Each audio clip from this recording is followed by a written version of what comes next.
You didn't just want a dog, you needed one. And if you're honest, you've always known the difference, even if you've never quite been able to explain it to someone who doesn't feel it the same way. You're the person who finds the dog before finding the people in a room, who has left a perfectly good evening early because the dog was home alone, who has looked at your dog in a completely ordinary moment, just lying there, just breathing, and felt something so complete it was almost painful to hold. People who don't have this don't entirely understand it, and most of them have an opinion about it anyway. Psychology has a precise explanation for what's actually happening. More interesting and more complicated than love of animals. It's a nervous system that found what it needed and built itself around it. Let's start with what the research shows about who you are. Stephen Porges, a neuroscientist at Indiana University whose polyvagal theory has become one of the most influential frameworks in modern nervous system research, documented something that reframes the entire conversation. The autonomic nervous system constantly scans the environment for what Porges calls neuroception, the unconscious detection of safety or threat.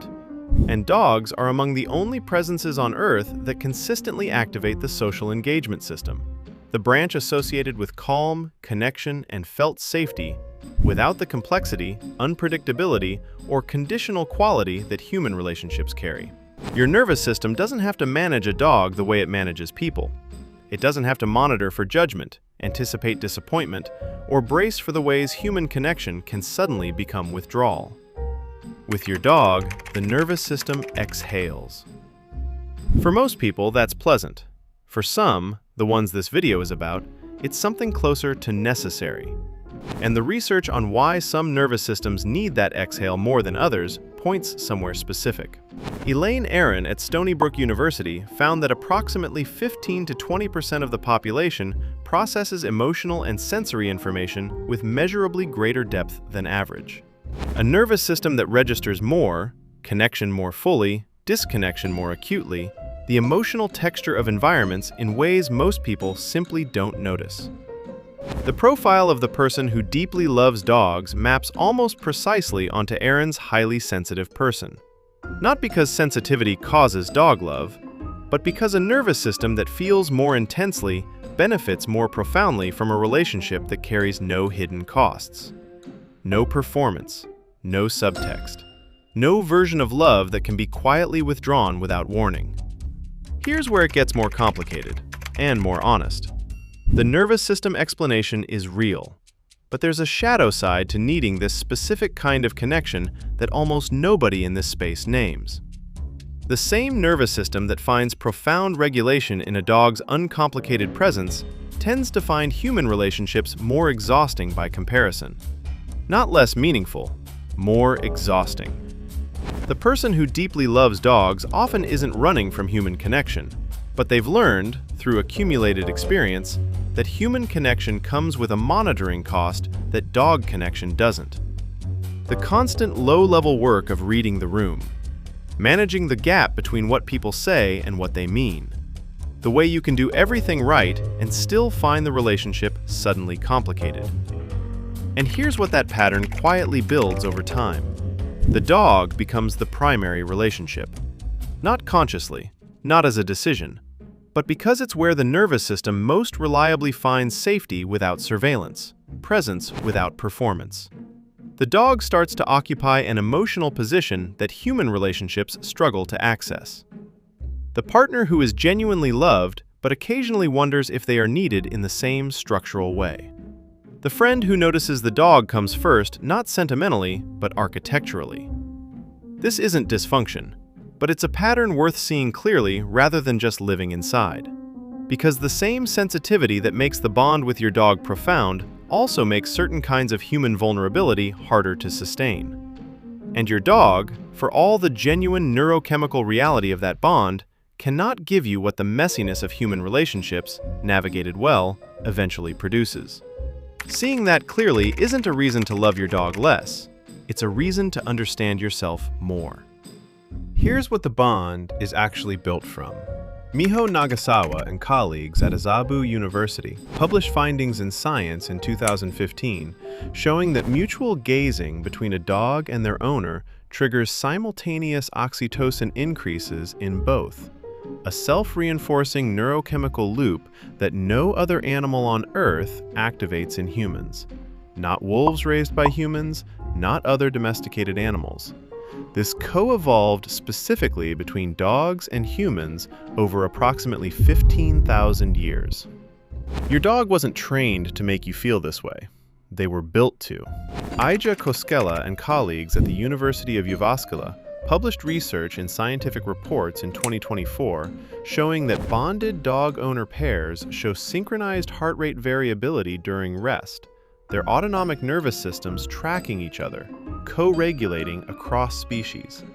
This synchronization only occurs within established bonds, not between dogs and strangers, between a dog and the specific person they've built a relationship with. The exhale your nervous system finds with your dog isn't metaphorical, it's measurable. Your nervous systems are running in parallel, and when that parallel presence disappears, when the dog is gone and the silence has a quality that ordinary silence doesn't, what follows isn't grief in the conventional sense. It's your nervous system searching for a co-regulator it built itself around and can no longer find. This is the part nobody talks about. The grief research on people who lose a deeply loved dog is consistent. Intensity correlates directly with depth of bond, which means the people this video is about experience a loss that the people around them often struggle to understand. Not because those people don't care, because they didn't have the same thing. They had a pet. You had a co-regulator, a nervous system companion, a presence your brain had learned over years of daily contact to treat as part of its own safety architecture. Losing that isn't losing a pet in any sense the word adequately captures. It's losing the most reliable source of nervous system safety you had, which is why the grief is physical, why it hits hardest at night, why the house has a quality of silence that isn't ordinary silence. Your nervous system isn't processing an emotional loss. It's searching for something it built itself around and finding nothing on the other end. The people who grieve hardest for their dogs aren't loving too much. They're the ones who understood, however wordlessly, what they actually had. Here's what the research collectively says, the complete version. You have a nervous system that processes the world at higher resolution than average, that registers connection more fully, feels the absence of safety more acutely, and needs more from its relational environment than most people require. You found in your dog something that human relationships, for all their depth and irreplaceable complexity, don't reliably provide. A presence your nervous system can fully exhale into. A bond where the threat detection system goes quiet. Love without the part where you have to wonder if it's still there. That's not weakness. It's not sentimentality. It's a nervous system that knows what it needs, found something that genuinely provides it, and built itself around what it found. And that's also, precisely, what makes the loss so devastating. What makes certain human relationships harder than they should be. What makes the monitoring cost of ordinary social life feel heavier for you than it appears to for others. The sensitivity that makes the bond profound is the same sensitivity that makes everything else more costly. Both things are true. They come from the same source. You don't get one without the other. Understanding that, not just the parts that feel good to know, but the full architecture of what you carry and why, is what it actually means to understand the psychology of people who really love dogs.